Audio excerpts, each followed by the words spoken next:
that's just kind of against the wall, that's trabeculae carne. If you take the stomach, it looks kind of like that. The area that kind of looks just all kind of rugged. Mm-hmm. That's what we see in the heart. And in the heart, we're going to call that the trabeculae carne. So the trabeculae carne are the kind of muscular folds on the most inner part of the cardiac tissue. What is the function of that? I'll get to that. So these projections that are made of trabeculae carne coming out, they're kind of like little finger-like little nubs. These are the papillary muscles. And the papillary muscles are made from trabeculae carne, and they contain the chordae tendineae, which attach to the valves. This is the trabeculae? No, that's myocardium. Yep, that's trabeculae carne. Which is the trabecular carne? Just the bottom part on the other side? What are these numbers for? I think you can count how much you drink, but I don't. How many bottles you drink? Yeah, I guess. I've never used it though.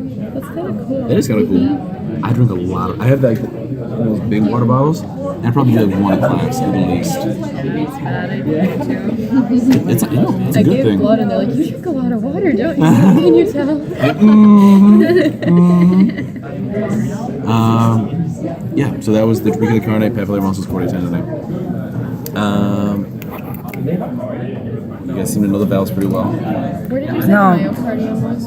Myocardium, cardium as in heart, myo is muscle. So the main muscle of the heart is going to be the space between this outside wall and the trabeculae carne. So it's that meat all the way kind of in the inside. Okay. You do all the arteries that go on the outside as well. Can you go through the whole thing with like the circumflex and the coronary sulcus? Circumflex is going to be on the left branch. So there's. If you wouldn't mind giving me a terms list.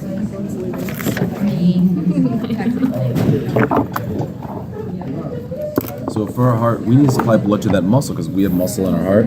We got blood coming off the aorta, going left, and some blood going to the right. You can see those kind of at the stumps.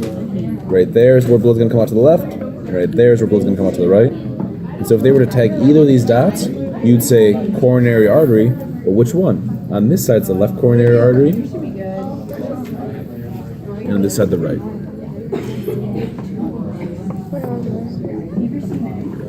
Yep. No.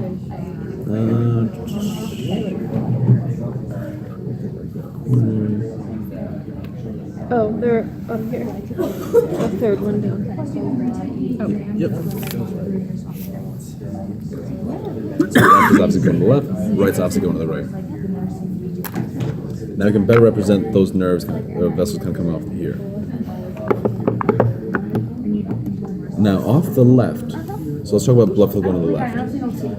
This giant one going down, that is a major vessel, and it's really important for heart attack victims. Why? Because this is called the left side's coming off the left coronary artery. Anterior, it's on the front, and it's going down, left anterior descending. And so as it goes down, it's going to supply blood to our left ventricle. Now, why is the left ventricle so important? Yeah. Because it's pumping blood out To where? That's what I'm at. So. to your whole body, basically. All right, so if that poops out, what happens? You can't pump blood to your whole body, and you are dead fast. So if you get a heart attack or a blood clot in the... what a heart attack is a blood clot in a coronary artery. You guys are ever wondering what a MI or heart attack was? It's when you cut off flow to one of these things, and the tissue around it dies. So if you cut off blood flow here, and your whole left ventricle dies, you're going down fast. Those are they actually call this vessel the widowmaker, the left anterior descending, because so often it kills men. So that's the first branch of the left coronary artery. Moving on, we have the circumflex. You guys remember talking about the circumflex both in the leg and in the shoulder? It goes around. Circumflex is something that kind of wraps around. So this is going to be called the left circumflex. Or you can just call it the circumflex because there's only one circumflex, and it's going to wrap around the left side. How would that be? Just like Circumflex? Here. that one. Yeah, just kind of wrap it around that way. Oh, I didn't. Yeah, that's And These ones there, those ones are the coronary arteries? Right, yeah, right. So if it's going to the heart muscle, it's coronary artery. But you're talking about left and right coronary arteries? Right, left. But so it wouldn't be tagged on the outside; it'd be tagged on the inside. Yeah, because that's the only place you can be really specific about it. Because otherwise, you got the different branch names, whether it be like circumflex, left anterior descending, marginal, so on and so forth. But you said that these were left and right coronary. These were the left and right What did coronary. you say these were?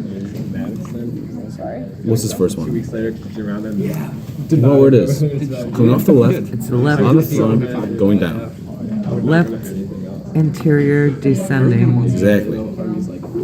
This is the left anterior descending. I mean, just in general, like, Okay, is that all I don't get excited. Yep. Now, what do they call it? They call it the anterior interventricular So great. internal vessels. Well, I want to be interested in like primary care. I don't know. Yeah, anterior and posterior interventricular artery. Like a running board for it. I want to do that's what rotations are for. So yeah, I'm interested.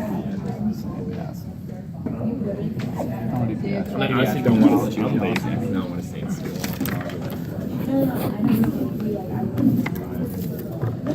So, you're on your test. You can say left anterior descending, and that's usually what we call it in most anatomy. But the proper name would be the anterior interventricular artery because it's an artery kind of running in between where the two ventricles are. Continue onward from the left, you have your circumflex wrapping around that left part of the heart. See you guys. Bye, thanks, Father. Let's move on that way. What else do we have? So we got circumflex, anterior, posterior. He's going easy. Where's the great cardiac vein? Great cardiac vein is this big guy right here.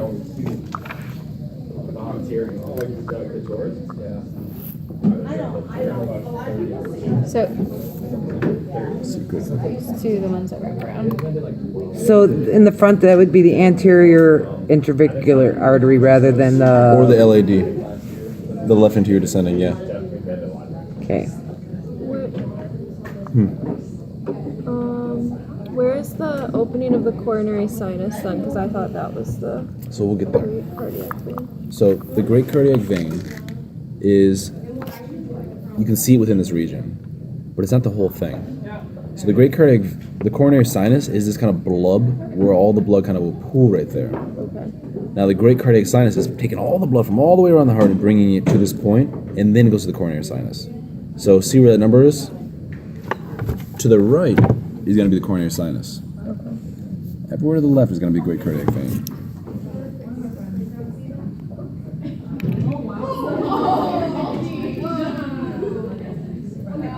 So to the right of that number, it's coronary sinus. To the left, great cardiac vein. I'm gonna have to take a picture of that. Yeah. Cool? Mm-hmm. Yeah, right on. Now, what you were thinking about earlier. So yeah, blood is flowing around that way. It's flowing in this direction. So if blood's flowing in this direction, it has to get back into the heart. So imagine if we were to take this piece of lead at that point of the coronary sinus and drill right through the heart. Where it's going to come out is going to be right there. Where? This way. There. Okay. Wait, which one did The you duct say? of the coronary sinus. Okay, so it's in the right ventricle, kind of? Right, like AV area, because you want to dump that blood right in and get it reoxygenated. Now, be sure not to get that confused with what connective tissue is over here. Wait a minute. I'm coming around.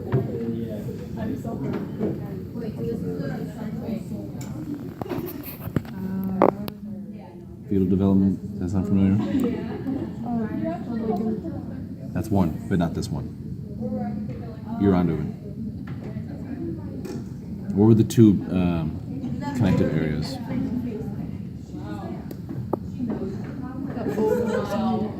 Ovally, yeah, ovally. These are soak those. That's only half credit on the test. There's another half to it. A smooth indentation is what? Bassa. Fossa what?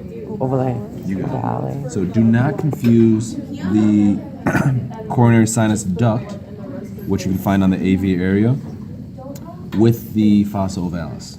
They're right by each other, but one's a hole and one is just kind of a smooth little indent. I thought that was the And it is. But I said don't confuse this with that. Oh, okay. This being the coronary sinus duct, and that being the coronary sinus. Or this being the fossa ovalis. Clear?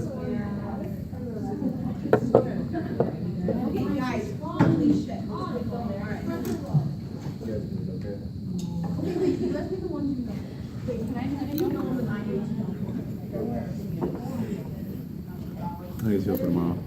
That's pretty good. Nice something to study. What do you have to do? I need to make sure I get the innate immunity and adaptive straight. Talking to Crash course videos help a lot. Do you ever watch those on YouTube? Do you ever watch those? no. But some other people talking about the crash course videos saying that they're pretty helpful. Yeah.